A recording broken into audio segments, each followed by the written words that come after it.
चतुर्विधार्थदान शौण्ड ताण्डव स्वरूपिणे सदा नमः शिवाय ते सदा शिवाय शम्भवे।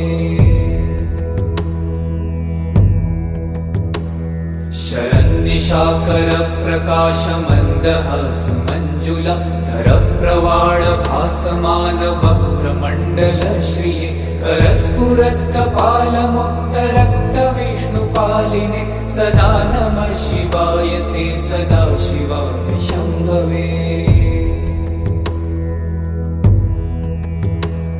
सहस्रपुण्डरीकपूजनैक शून्य दर्शनात् सहस्रनेत्रकल्पितार्चनाच्युताय भक्तित सहस्रभानुमण्डल प्रकाश चक्रदायिने सदा नमः शिवाय ते सदा शिवाय शम्भवे।